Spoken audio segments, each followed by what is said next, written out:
Is this the right game? Is this the evolution of survival horror? Dude. Dino Crisis 2 is the sequel to Dino Crisis 1.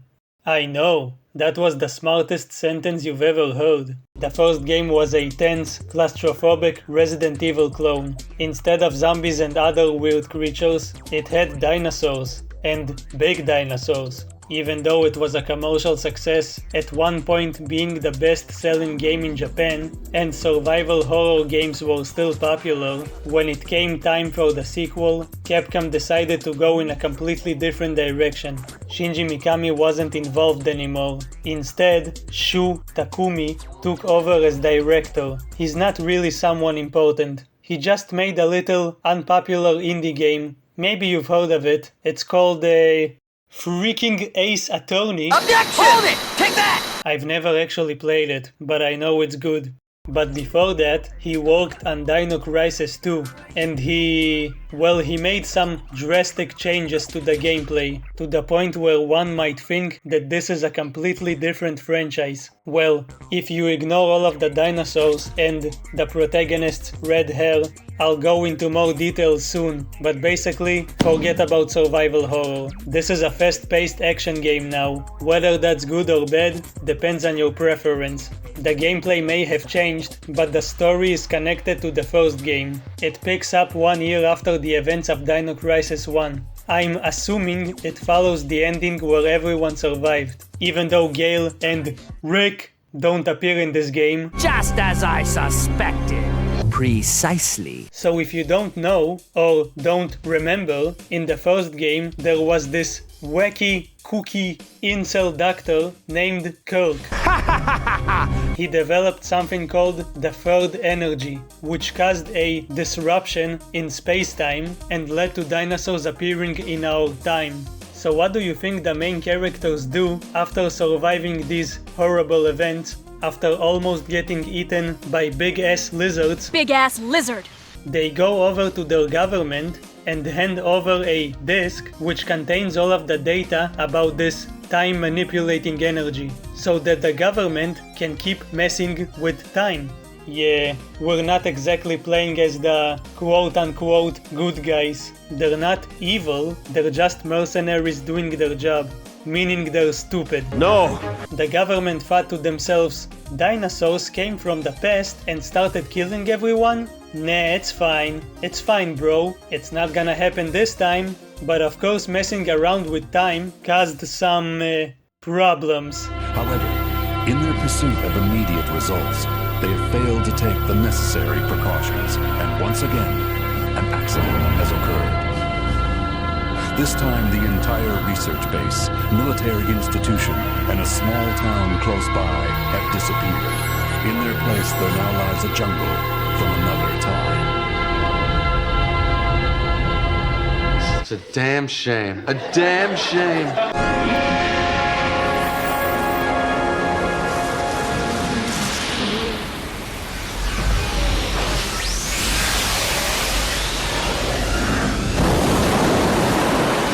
A ship goes through a portal back in time to rescue the people who were pulled back to the past, and also collect data on this time energy for the government, because of course one of the crew members is Dylan, this blonde guy, and also Regina from the first game. We have two protagonists this time. Is it just me or does she look younger? Even though it's been a year since the first game, I guess time traveling is good for your skin. Like in any story, the rescue team that was sent to rescue people fail miserably because they get slaughtered. Classic. Of course the protagonists survive, but then a T-Rex shows up. Yeah, the final boss of the first game shows up in the opening cutscene. Damn. For whatever reason, they don't try to run away and just kind of stand there, waiting to be eaten, I guess. But then a guy in a cowboy hat saves them by shooting a rocket into its eye. So that's nice. Yeah! Getting its eye blown up doesn't seem to slow down the T-Rex. In fact, it just gets mad and starts chasing them even faster, which inevitably forces them to jump off a cliff. Just a normal Tuesday, am I right? You goddamn right. The game then switches to the beautiful PS1 graphics, which are kind of remastered because this is the GOG version. Kids today probably can't look at this because it doesn't have ray tracing and you can't see sweat coming down the main character's asshole. If I sound like a bitter old man, that's because I am. I used to have a CD player and an MP3. Yeah, I know, that's very impressive. Anyway, Regina fails to open a door because of some ivy. The ivy's wrapped around the door, it won't open. So Dylan decides to show her his massive, pointy knife. Oh, come on. Didn't they teach you how to open a door at SWORD training? Here, I'll show you. Watch this.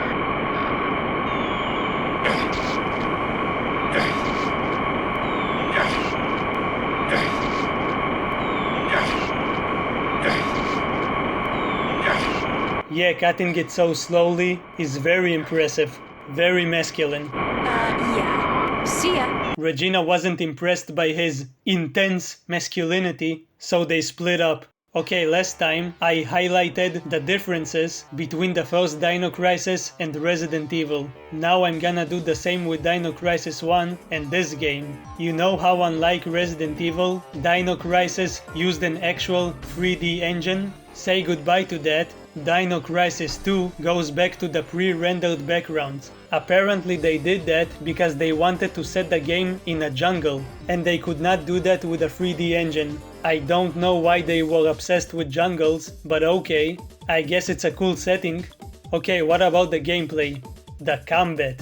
Let's just say that if you're looking for a survival horror game, go look somewhere else. Imagine if the Doom franchise started with Doom 3, a dark and slow-paced spooky horror game. Imagine the beginning of that game. Then suddenly, the next year, you get Doom 2016, an adrenaline-pumping, testosterone-fueled madness. It's kind of like that. It's kind of jarring, to say the least. Some people would call it unexpected. The shift between a slow experience, where resource management is essential, carefully checking each area before progressing is important, and running away from enemies is encouraged, to a literal run-and-gun action game where you run in the jungle and just shoot everything you see, while having hundreds of shotgun ammo without even needing to reload. It's kind of insane, let me tell ya.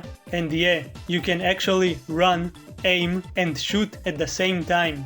Crazy. In the first game, you could only aim and walk, no shooting. And in Resident Evil, you couldn't even walk while aiming. So baby steps, but gaming has evolved. The game is so fast, I don't even think you can walk here. The characters automatically run. You're not encouraged to run away from enemies to conserve resources. Instead, shoot them. You have so much ammo. So much. And if you run out, don't worry, you can just buy more and even upgrade your ammo capacity. You will always have enough money to do it. This system might be the prototype for the merchant in Resident Evil 4, just without the quirky personality. You can eventually buy so many upgrades, you'll have hundreds of bullets in each gun. And remember, you don't have to reload, meaning you can just shoot without letting go of the trigger. Needless to say, you're very powerful here. Unlike the first game, the dinosaurs should be scared of you. You're not stuck here with them. They are stuck here with you, a blonde, generic protagonist and a red-headed, skinny girl. There's no mixing this time, no item combinations, no item box, no stupid QTEs. Door animations are still here though, also bleeding. If you're bleeding, you still need to use a special item to get rid of it. Oh, and you can finally pick up notes, like a responsible protagonist. You don't just read something and leave it where you found it. You take it with you. The map received an upgrade. You can now zoom in. Whoosh! The inventory management is kind of the same as the original. You only have 6 slots this time, but each one can hold 2 items. So that's 12 slots. Basically, just don't pick up too much stuff. But the only stuff that actually takes space in the inventory are healing items. Key items have their own menu, and the bullets are just stored inside of your guns. There is something weird here. What are these words? Let us play basketball? I don't know what the game is trying to tell me, but I don't like it. Basically, there's no complexity. It's a very simple gameplay loop, borderline repetitive, and yet it never stopped being fun. Really? It's kind of mindless fun, and that's not a bad thing here. The best way to describe it is it feels very arcadey. It looks like a game you would have seen on an arcade back at the end of the 90s, early 2000s. Remember how I complained that Dino Crisis 1 doesn't have a lot of variety? There's not a lot of weapons, and especially not a lot of enemy types. And the differences between those types are minimalistic at best. Maybe only 5 people remember me saying that. Good on you. Well, there's way more weapons here, and they're mostly good. Even great. Even overpowered. Not only are they faster than they were in the previous game, but there's a few super weapons here that can absolutely obliterate all enemies on screen in just a few seconds. You shall see them later. Even the standard, normal weapons got an upgrade. All of them are basically powerful sniper rifles, including the shotgun. It can reach enemies from across the map. Pretty much all of the weapons can hit through walls or floors. You are definitely encouraged to massacre all of the lizards you see. Why? Because you get extinction points. Get it? Because we're making the dinosaurs extinct? You're extinct! There's also combos now. The more enemies you kill in a small window of time, the more points you get. And if you clear a whole area without getting hit, you get even more points. You can see all of that whenever you enter the next map. Not everything is sunshine and rainbows though. The game has a nasty habit of auto-aiming at a faraway enemy, despite another enemy being really close to you. Sometimes the auto-aim fucks you up, and you can't hit a flying enemy. You're pointing in its direction, but there's no guarantee you'll hit anything. Especially since you can't aim manually, you have to rely on the auto-aim. It's certainly not perfect, but it gets the job done. Also, the dinosaurs respawn for a while. The second you move to the next screen, enemies will start jumping on you. Literally. They're really excited to see you. There's way more enemy types, lots of different stinky lizards for you to just annihilate with your big strong weapons. They actually have different behaviors. Some are faster, some are slower but more tankier, meaning you can't stun them easily. You'll see all of them soon. Okay, let's get back to the riveting story. So Dylan, after sending a few lizards to the afterlife, spots a mysterious figure that runs away from him because he's very masculine.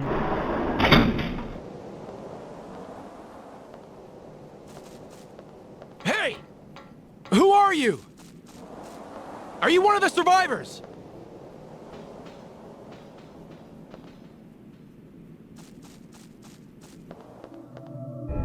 Don't run away! Come out! We came here to rescue you!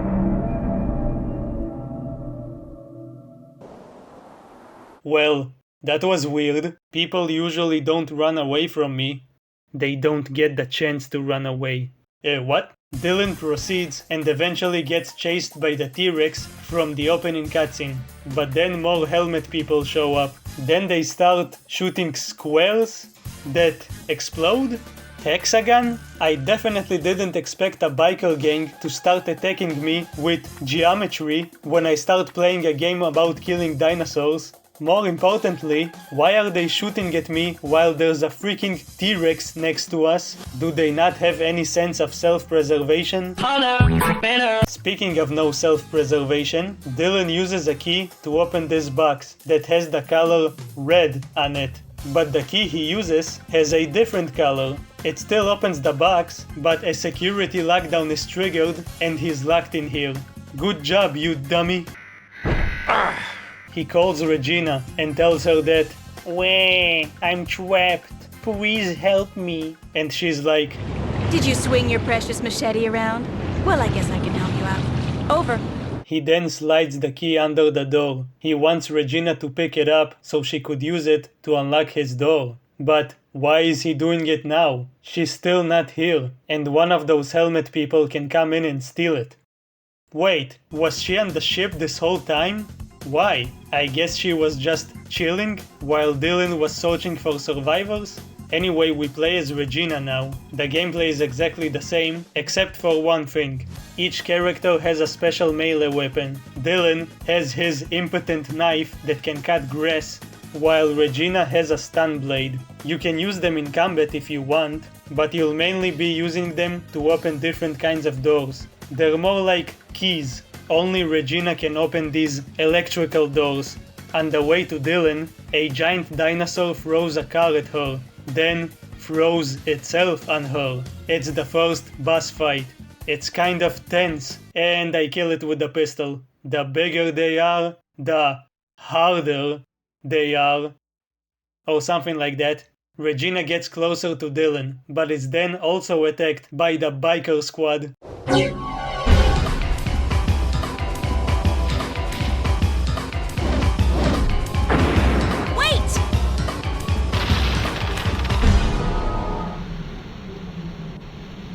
Grab my hand!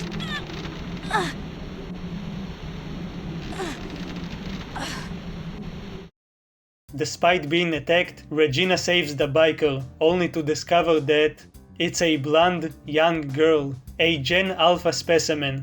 How horrible. Regina does the only thing she can think of. She handcuffs the girl and leaves her alone in this dinosaur-infested area. You snotty little brat! Listen, young lady, I don't want to do this to you, but you've left me no other choice. Don't worry, she'll be fine. We still need to help Dylan, but some plants are blocking the way. If you get close to them, they will literally fart on you until you die. They are poisonous, and they're called PP-44. The only way past them is to use a flamethrower. There's like 2 parts in the game where you have to use a specific weapon in order to progress. After burning Mother Nature's farts, Regina is again attacked by exploding shapes, but she deflects it in a very cool way. Look at that, very cool. Also look at this scenery, man. The 3D engine is gone, but the game can still feel like a real place sometimes. That's nice. Oh yeah, we have to save that guy. You know how there were like 1,000,000 puzzles in the first game? Like every 5 minutes? Well, here, there's like 3 in the entire game. I called the puzzles in the first game kindergarten level, but here it's like fetus level. I can barely call them puzzles. See how the box has the color blue? You need to go here, insert the key that Dylan left for you, and then pick the correct key. Which one is it? That's right. You need the blue key to open the blue box. I'm not complaining. The lack of puzzle difficulty fits the pace of this game. Regina uses the key to unlock the door. She then tells him about the girl, you know, the one she left handcuffed all alone. They decide to go back to her and take her to their ship. Unsurprisingly, she's not very cooperative. What is wrong with you? You're a survivor, right? Please, we're here to help. What's your name? Where are all the others? Where's your family? She did try to kill you, so I don't think she really wants to talk to you. Oh, and someone completely trashed the place and destroyed all of the equipment. That's just swell. The activator for the gate is broken too. We can't get back to our own time. It must have been those people with the helmets. They also damaged the engine activator. We can't even move our ship. Okay. We'll have to look for something in this world in order to get us back to our original time. And we have to find parts for the ship, too. Hey, before you go, handcuff the girl so she won't run away. There's a facility we haven't gone to yet. You gotta check it out. Right. So, we're fucked. We can't get back to our time. For the rest of the game, our objective is to repair the ship and fix our time machine. But first, we need to make sure she doesn't run away. But, she keeps staring at Dylan.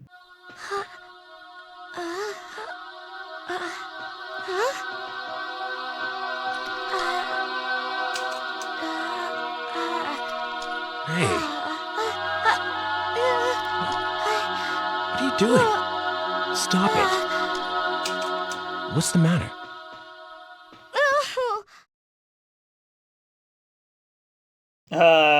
That was weird. I don't know how to react to a girl touching my face like that. She seems to somehow recognize Dylan. But it also seems like she can't speak. She only makes noises.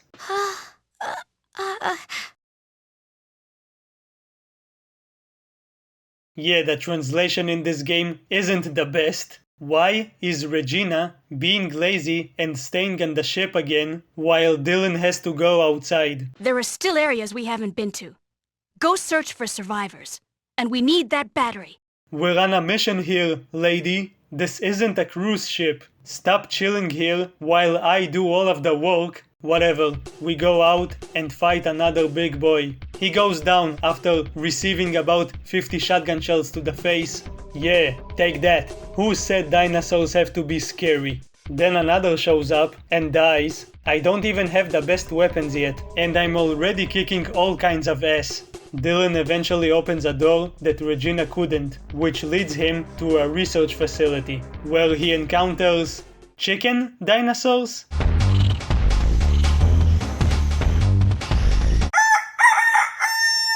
These cocks can spit on you, and they're pretty fast, but at least they're weak. They'll always try to overwhelm you with numbers, but I didn't come here for math class, so I kill them quickly. After that, we get into an area which really reminds me of the underground lab in Resident Evil, specifically Resident Evil 2. You know, with all of the plants on the walls. There's also some weird environmental clipping going on here. How is this happening? Is it because of all of the time travel? Anyway, we're about to use a keycard to open this door, but it gets stolen by this tiny dinosaur. This little poop face. In the first game, they appeared twice, and were kind of an enemy. They barely did any damage. In the sequel, you only occasionally see them in the environment, but this is the only time they actually affect your progress. According to their file, they don't pose any threat to humans. They're just kind of a nuisance. These dinos like to steal shiny objects. They kept stealing lab equipment from all of the scientists that worked here, like annoying little children. Oh, and if you're wondering, their height is 50 centimeters. You could call this a puzzle. You can't shoot this little shit. You need to chase it across the facility while closing every little hatch you come across. That way, it won't be able to run away from you and will eventually be trapped here, where it gives up and drops the keycard. Thanks for wasting my time, you short freak. I bet you aren't popular with the dino ladies. You are not a short king. After finishing this side quest, we're able to open the door, where we find a battery that should fix the ship. Somehow, at this point, I had some kind of energy gun. It can stun lock enemies, even big ones. It's well, it's pretty powerful.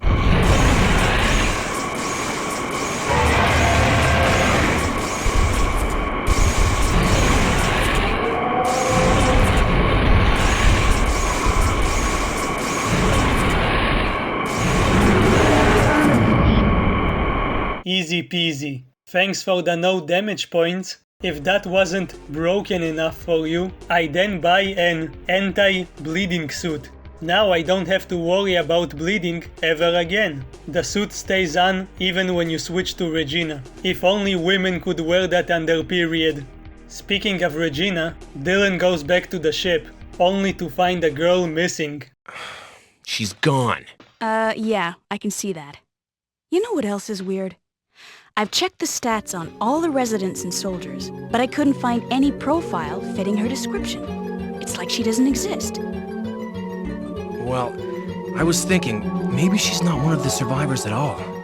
What if those helmet people are from a completely different time than ours? What? Never mind. We found parts that might help fix the ship. But what matters now is we still haven't found any survivors or helpful data, so we must move on and search elsewhere. We can finally use the ship. It kind of acts like a fast travel system. This whole game is actually divided into 3 main locations: the jungle, a city that was teleported back in time, and the third energy facility. That's where we're going. But then we get attacked by water dinosaurs. Regina grabs the wheel and Dylan goes outside to take care of this. Don't worry. I'll take care of this. If the game wasn't arcadey enough for you, it literally turns into a rail shooter. And if you're still not convinced, at the end of the fight, Regina says this. Good job, we're here. Sharp shooter, aren't you? Hang around the arcades much? Yeah, there's not much to talk about here. It's like House of the Dead. You point and shoot until you win. But it's a nice change of pace. The first game interrupted you with puzzle minigames, and Dino Crisis 2 interrupts the normal gameplay with non-puzzle minigames. The Dino Crisis games like to throw something new at the player every so often. We then switch over to Regina and have to fight them on foot. With the pistol, it's still easy, but it takes a while. Then I get a rocket launcher and...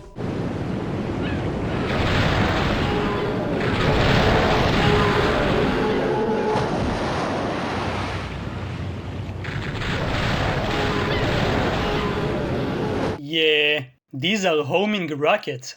It shoots 3 rockets at a time, which only counts as 1 in your ammo pool. The rockets then seek out enemies and usually kill them instantly, which is amazing against any enemy, but especially against the flying fuckers. Look at that burning bird falling down.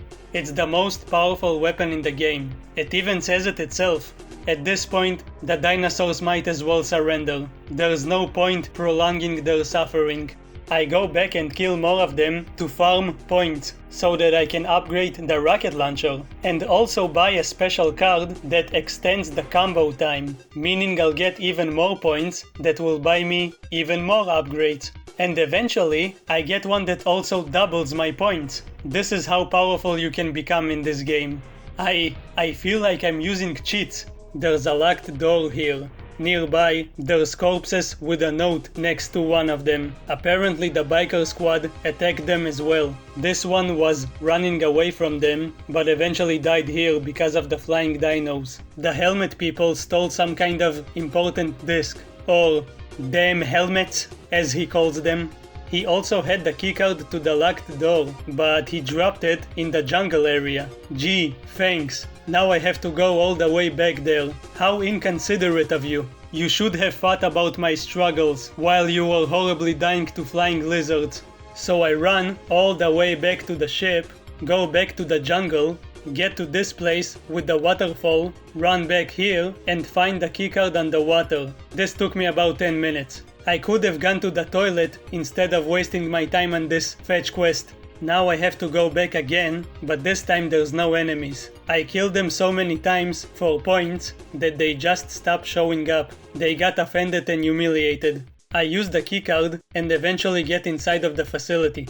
Inside, I find a note that says something about the 9th annual reactor check. The reactor of the time manipulation energy. But it's only been 1 year since the first game. And no one knew about this energy before.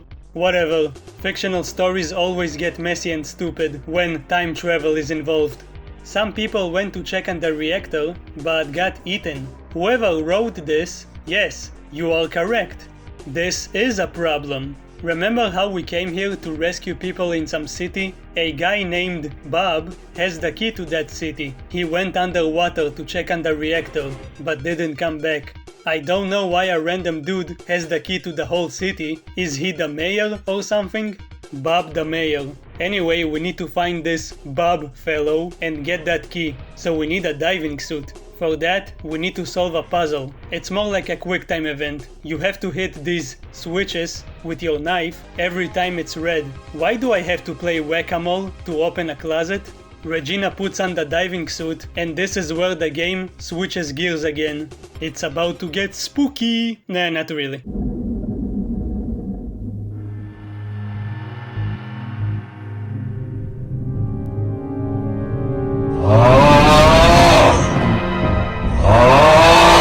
Now we're fighting alligator dinosaurs with an infinite needle gun. That could actually be a useful household item.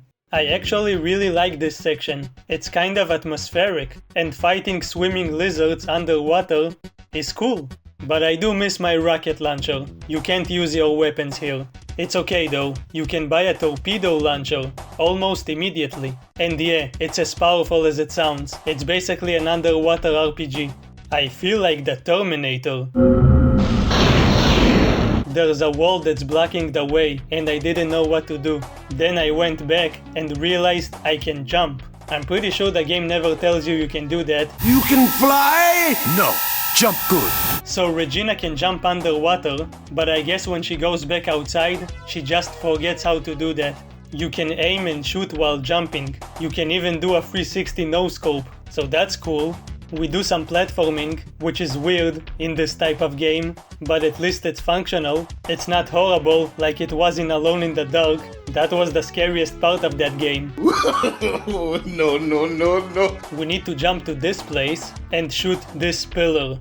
Wow, an interactable environment. We jump on the platform and do another no-scope. We find a plug, then get flipped around like a burger. The plug is used to open some doors, which eventually leads us to Bob. You know, the guy that has the key to the city. Regina is about to get out of here, but then a giant Dino Gator shows up. He is tanky, but I have more than 100 rockets. So...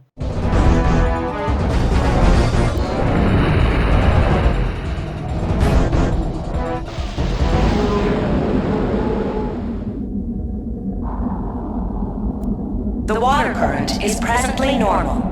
Deactivating defense mode. Now we can finally go back to the surface. The diving suit just disappears. I guess it evaporated. We meet up with Dylan and then get a mysterious call. Hey, this is David. Is anyone there? Answer me, over! I knew you were alive! Yo, Dylan! I found survivors here!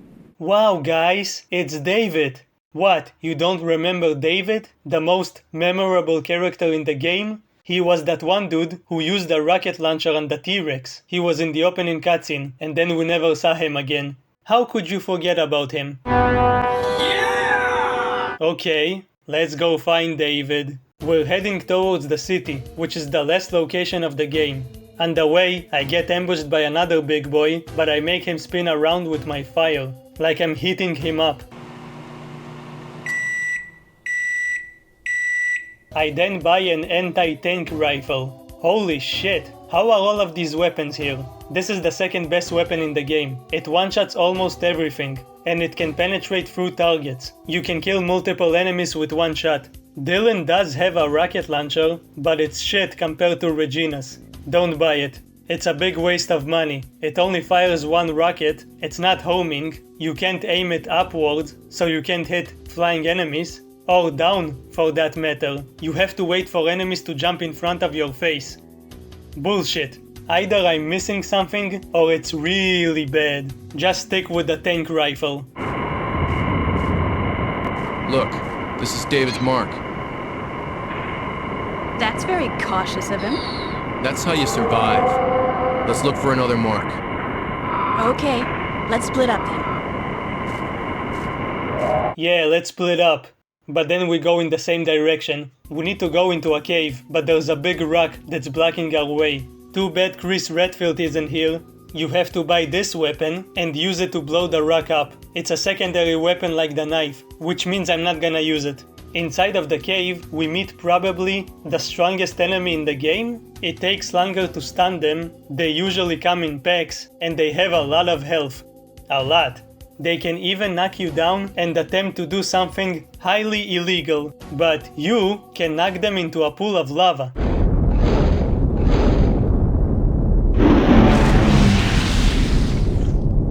Damn, Dylan is strong. Imagine being strong enough to wrestle with a dinosaur. Don't use the shotgun on them, it will take forever. Only use powerful weapons. What's really good about them is that they give you a lot of points, so farm them like a dirty farmer. You're on my property. we follow David's mark, which eventually leads us outside of the cave, where we meet up with Regina and take turns covering each other with conveniently placed giant cannons. I don't really need those, I have the rocket launcher. It's a nice little moment. You need to use a flare gun to signal to the other character to fire. Whenever one of them gets to safety, they start covering the other one. Nice backup! Your turn! Okay, you better have good aim.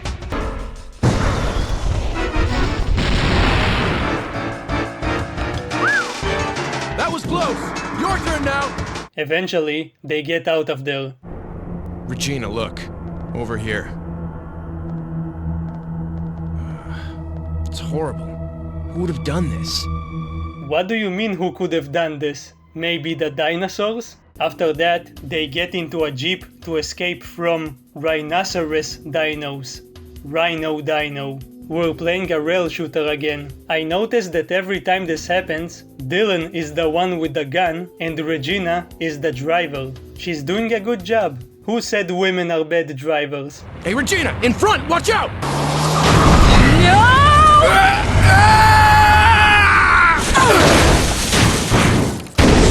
Well, it was nice knowing you. They get surrounded and are about to die, but are saved by David the Giga Chad, the most memorable character. He should be the protagonist.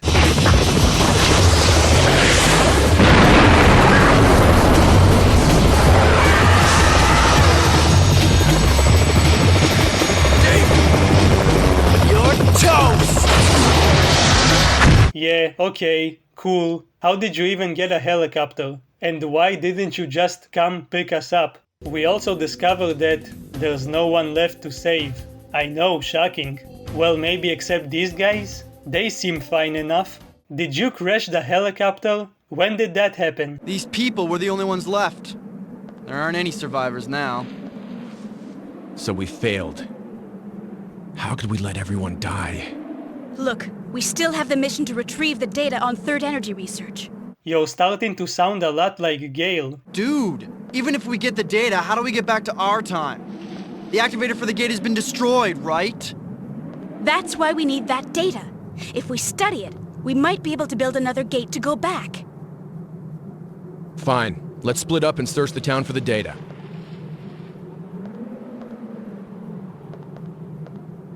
David? Let's go. Okay.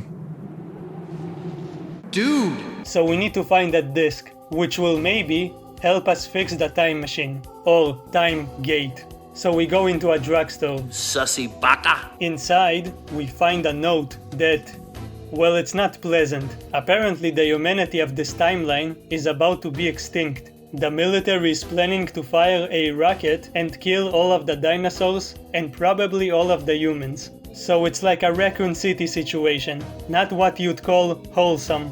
But it's not just a regular missile, the military is going to upload data from the third energy disk into it. So it will have time manipulating properties? I don't know what's going on anymore. The point is, the disk we need is located somewhere near that rocket, so we need to go there. There's a cute section where you escape from the T-Rex in what seems like a toy tank. It's the T-Rex from the beginning, very persistent. Instead of running away, I decided to just kill him. He falls down, and then I thought, why is the threatening action music still playing? That's kind of silly. I'm safe, there's no threat anymore. I'm just chilling in my tank. But then he came back and killed me. Prick. So next time I just escape and he's left all alone again. Maybe he just wants a friend. Dylan finds a gas mask and then... Oh hey, haven't seen you in a while. How you been? Oh me? I've been fine. Killing some dinos. You know how it is. What are you doing, you stupid brat? I was just getting to know them.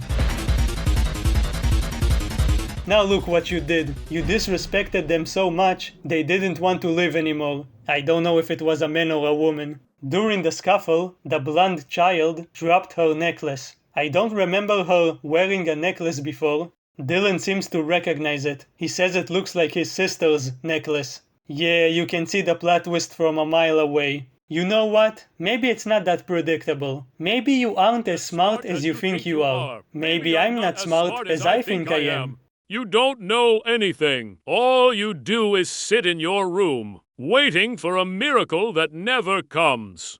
Shut up! This can't be possible. It looks so much like the one my sister used to wear. What do you mean? Well, I was a very different person before I joined the army. Just a worthless street thug. At the time, I was in a gang, and one day our rivals forced their way into my house. I wasn't home, but my mom and sister were. And they were... well, they're gone. And after that, I joined the army, and have spent every day trying to make up for the past. Come on, let's go back to the patrol ship. Damn, Regina, the man is spilling his heart out, and you don't even acknowledge it. She's like, yeah, whatever, come on, let's go. No one cares about you. Finally, I can use the good rocket launcher. I buy another armor that reduces the damage I take by half. Why are we in the jungle again? Remember how we picked up a gas mask? We need it to get past this area. It's located near the beginning of the game, but it's poisonous, so we couldn't go here. It leads us to some control center, where we finally find the third energy disk. Like in the first game, getting it was the real mission. What do you mean, our real mission? We go back outside and witness something cool and insane. I'll let you watch it. You again? Persistent thing, aren't you?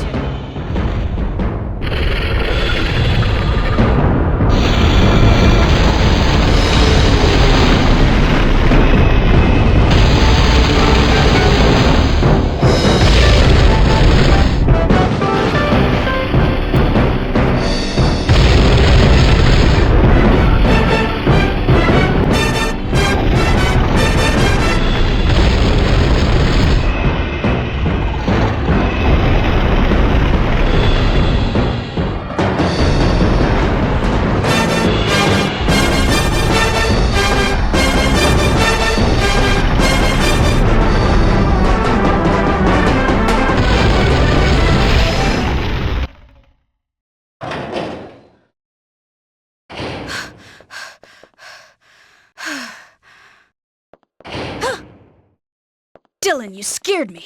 How did he casually walk in here? Did he not see the two behemoths outside?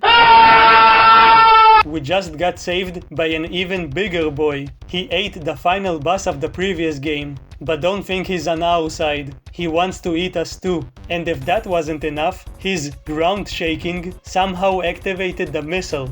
You know, the one that's about to destroy the city, so now we need to stop it while fighting this creature. Even though everyone in the city is already dead, you can't kill him with normal weapons, not even with a rocket launcher. You have to use these flamethrowers that are here for some reason. Eventually he gets flamed so hard, he decides to take a nap on the floor. We do another QTE whacking, get to the missile, and shut it off with the press of a button. Wow, I didn't know it was that easy to stop a nuclear missile. The giant dino gets pissed by how easy that was. He wakes up and starts smashing everything with his big ass head. They really like doing that, stupid lizards. Regina manages to escape outside, where she meets with the men. Real alpha men. Whoa! Let the men handle this. Let's go, bro. Fine. You boys, play nice now. We play as Dylan and protect this totally awesome dude bro while he turns a valve. I hate valve puzzles. Bingo! Now it's his turn to save us, because it takes Dylan an hour to get up. I'll save you, bro!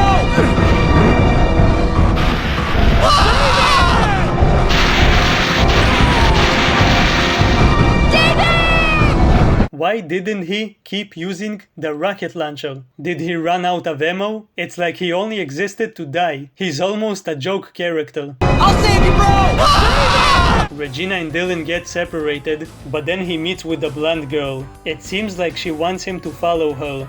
Sure, why not? We need to protect her from the smelly creatures. The problem is, they only attack her, so it's kind of hard to keep her completely safe, especially when she goes on her own and doesn't wait for me and then dies. The dinosaurs are misogynists. Precisely. And that is what I have done. Now I have to do all of this again. Oh, and I started with only 20 rockets. Now I have 420. Eventually, we follow her inside some kind of super secret facility. And now it's time for the confusing exposition dump. Wait, let me go to the wiki. Okay, I'm ready. No, I'm still confused, but I'll try to explain. First of all, we're not in the past, we're somehow in the future. 3 million years in the future to be precise. I don't know what that voice was, but somehow there are still dinosaurs here, in the future. Yeah!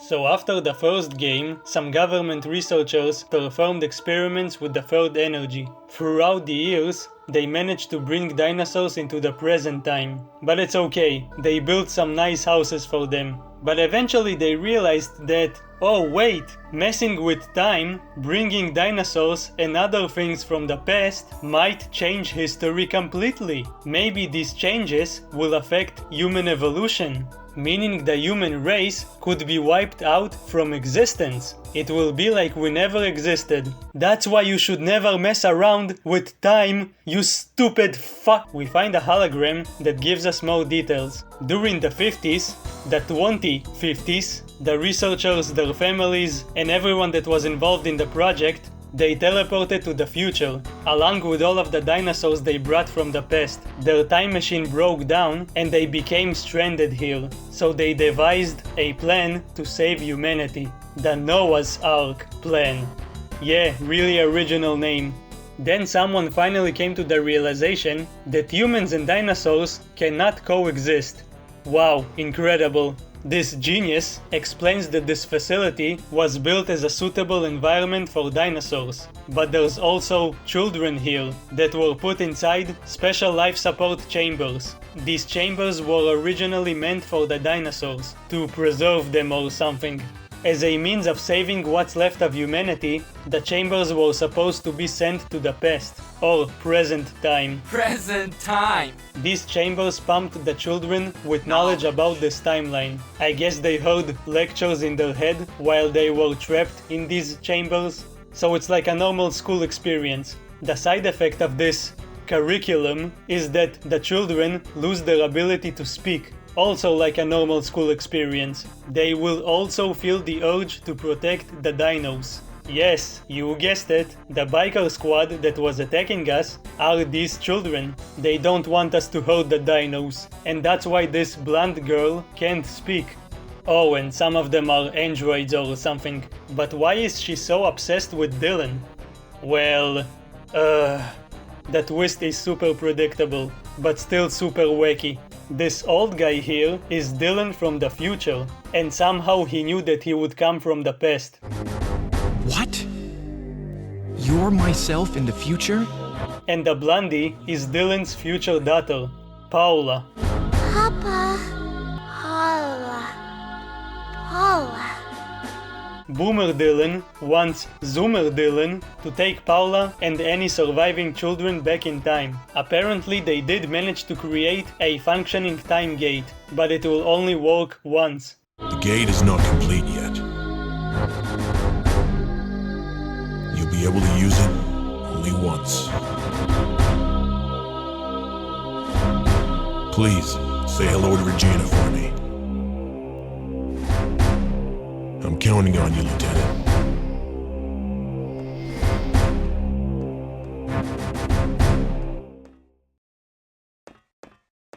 So, that was some wacky bullshit, huh?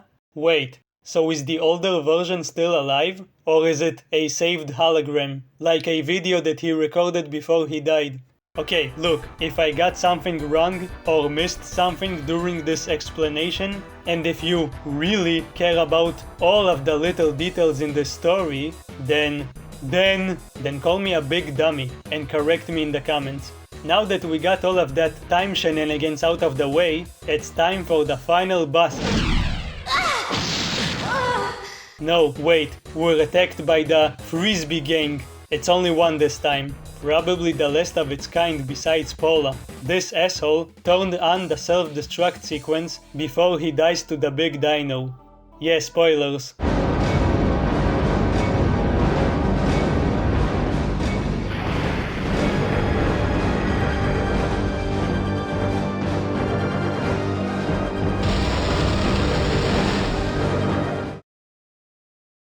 Okay, now it's time for the final boss, which is even less of a boss than the T-Rex was in the first game. At least you had to shoot him a few times. Here, you just need to press some buttons and watch a cutscene. It's a cool cutscene. You activate a freaking orbital laser that just annihilates him. It turns him into a gaping asshole. Did the laser also teleport from the past? Who knows?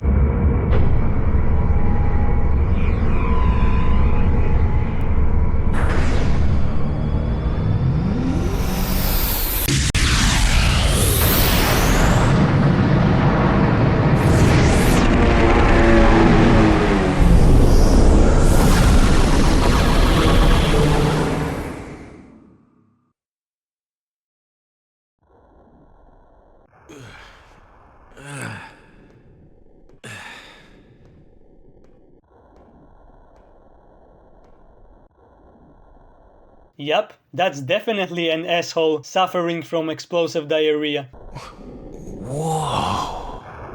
Well, we got the disc, we got the girl, time to get out of here. Regina arrives just in time, but just before we leave, some random server decides to fall on Paula. She gets stuck, and also the whole place will blow up in less than 2 minutes. So that's inconvenient. Why does she look so different in the cutscene? Paula. Dylan, Uncle Leo? are you crazy? Dylan decides to kind of sacrifice himself. He doesn't want to leave his daughter behind. Instead, he wants Regina to go back in time, use the data and the energy disk to build another time gate, then use it to travel to the future again, but like an hour or 2 earlier, and then save them. Just build a time machine, sister. Maybe grab a few beers on the way. You know, nothing complicated. Use the data to learn about third energy, then build a perfect gate and come pick us up for the last time. Dylan. I will. I promise. Final warning. 10 seconds to detonation. Don't forget, you still owe me one. Well then, you better get back quick.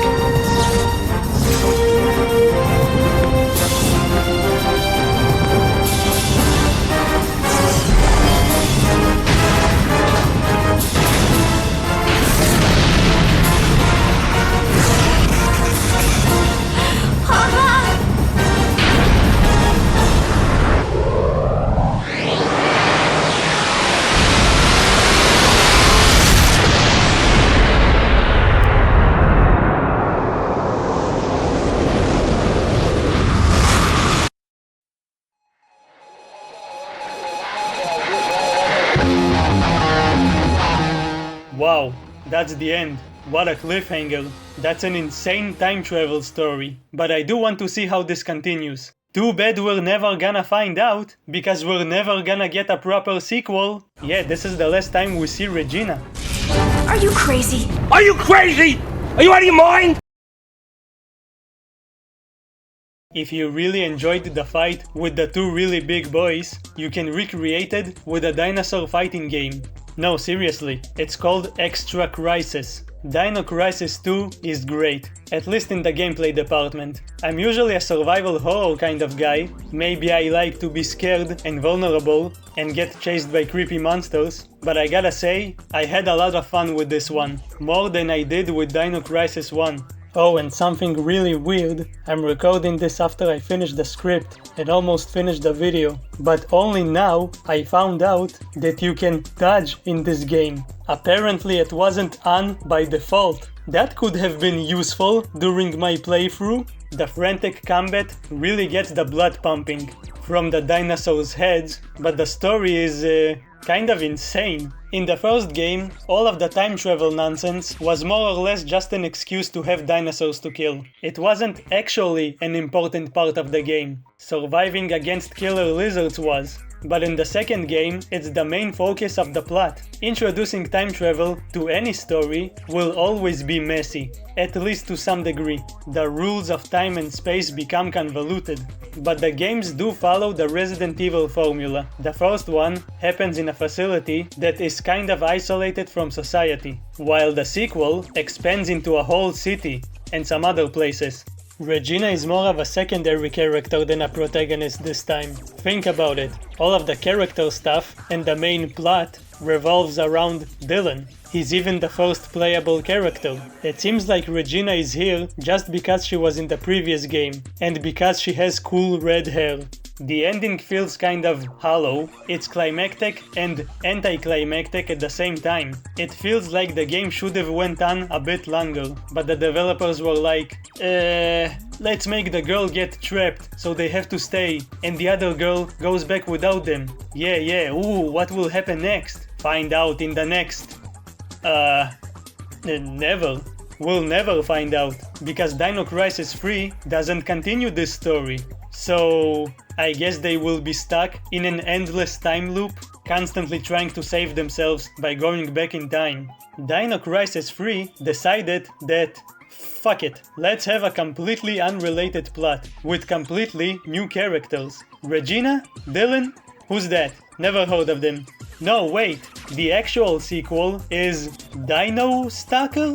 A light gun shooter? We're gonna talk about it. Oh boy, oh geez. Thanks for watching. Do all of the YouTube stuff. Follow me on Twitter and leave a comment so that the YouTube algorithm will promote my video. If you leave a comment, it will think that you actually like this video, even if you don't. Shh, it's okay. It doesn't have to know. Okay, thanks.